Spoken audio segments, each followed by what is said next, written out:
Are you in a toxic relationship? Here are 5 signs that will tell you whether or not you're in a toxic relationship. And if you are, you may want to consider leaving. Okay, the first one is probably super obvious, but sometimes we just don't want to admit it. And that is if you're in the type of relationship where you are breaking up to make up. You know the type I'm talking about, the toxic kind. I mean, you're literally fighting, breaking up, and then you're making up. And it's like every month, you guys threaten each other. You guys are like, it's over. And then you get back together. And it can be draining. So just break up and don't get back together. How about that? Like, just don't even entertain it. Don't answer his or her calls. Like, you have got to put an end to that. Okay, that is toxic. So if you're wondering, that's toxic. The second obvious thing, I mean, all of these are kind of obvious, but like, you just don't want to admit it, right? So the second thing is, if they are always lying to you, you're always catching your significant other lying about one thing or another. It's like, why lie? Why? And then on top of that, if they're cheating all the time, okay? They're lying, they're cheating, get out of that relationship. You are in a toxic relationship. And I'm talking about, there are some guys that cheat over and over again, and they lie about it, and you believe them, right? So you just really want to believe them. You don't want to believe that it's true that they actually cheated. You want them to say they didn't. You want to believe them because you want to stay with them. Toxicity, okay? And I understand that sometimes, like, things happen. I get it, like, especially when it comes to families. Like, I think of certain people on the internet that, like, have been through this kind of thing, and they just kept it going because they had a family or whatnot. And I get that, but like, I'm not even gonna judge, because one time cheating, that's one thing, but like, when someone is constantly cheating and lying and just doing this to you, or just lying in general, maybe they're not cheating, but they're always lying, you're always catching them in a lie. Maybe they want to cheat, but maybe they can't cheat because they don't got it like that. But you've caught them, and they would have cheated if they could have. Toxic.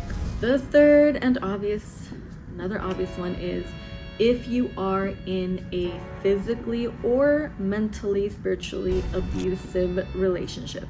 And what does that mean? I mean, they're hitting you, they're physically abusing you, you're left with bruises, you have to cover it up with makeup. They tell you they're sorry, that they're gonna change, that they'll never do it again, and then they do it over and over and over again. And maybe sometimes it's little, maybe sometimes it's a little slap, maybe sometimes it's a push, maybe sometimes you push you against the wall, maybe sometimes they throw something at you, whatever it is. And then there's times where it's bigger than that. They punch you, they kick you, it just really, really hurt. Toxic.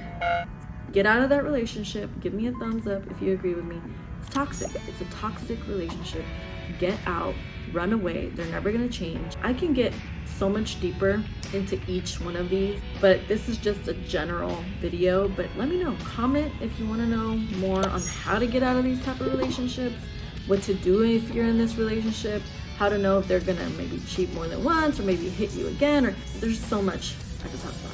Comment. Okay, so this next one isn't always so obvious, so I can understand if you're in this type of toxic relationship, and that is when your significant other is super jealous and controlling, especially controlling. There are some guys and girls who can be extremely controlling. They just don't trust you for no reason. Like, they literally question you and don't trust you, even though you don't even give them a reason to not be trusting. And that just means that they're really insecure. So if you're dealing with a super insecure person, it's just gonna be draining and it's gonna be toxic. And they're gonna wanna control your every move. Literally, call me when you go to the bathroom. Send me a picture when you're in the bathroom. Text me right when you leave. Call me right when you leave work. I mean, like, there's like some relationships where it's kind of cute, like you just kind of expect to do that, you talk to your boyfriend, girlfriend when they get off work, whatever. But like, there's a fine line. Like, there are some people that are controlling and they expect certain things of you, and if you don't do it, they lose it. They automatically assume the worst. It's almost like they're gonna die, and it's like, that is toxic. You need help, right? So be aware of those kind of guys or girls, and like, steer clear. I know it's hard to let go, but you gotta let go. And I've been in that situation before, and I got some tips and tricks on how to leave that kind of relationship too. I mean, it's hard, but like, comment, and I'll make the video. This last one is, if you're always fighting about something. Have you seen, I mean, like, I actually luckily have not been in this kind of relationship, but I've seen them a lot, and it's just like, whoa. Basically, they're always fighting. There is no peace. Like, you know, sometimes you get into a fight, like, you have your fights, right, with your boyfriend, girlfriend, your wife, husband, and maybe it's like once a month, maybe it's once every 2 weeks or whatever, but it's not like full blown out fights, right? Like, those are like maybe once a year or twice a year, or maybe once every other year. It just depends on the season and the year and all that. But if you guys are fighting like every day, some girls are like, oh my gosh, like they're always fighting. That is so toxic and draining. It's why would you even want to be in that type of relationship? You want the kind of relationship that is peaceful, that is fun, that you look forward to spending time with them. You know, like, it's weird. It's like some people are just so used to the person, or they don't want to be alone. They're afraid to meet someone else or to not be with anyone else, and so they stay in these kind of relationships that are toxic, and they're always fighting, and like, they just don't see eye to eye anymore, and they always see each other's flaws, and it's always getting to them, and it's very draining. So you need to get out of that relationship, and you need to find someone else who is in line with you, with your soul, with your vision, with who you are, with where you're going, you know, that kind of thing. And it's not toxic.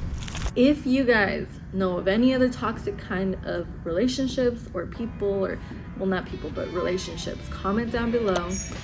These are just the top 5 that I could think of, because they're kind of obvious, but like sometimes people don't even want to accept it. And I feel like if you know you're in a toxic relationship, then maybe at least you know and you acknowledge it and you're aware and you can do something about it, right? Give me a thumbs up if you like this video, and I will see you in my next video. Besitos.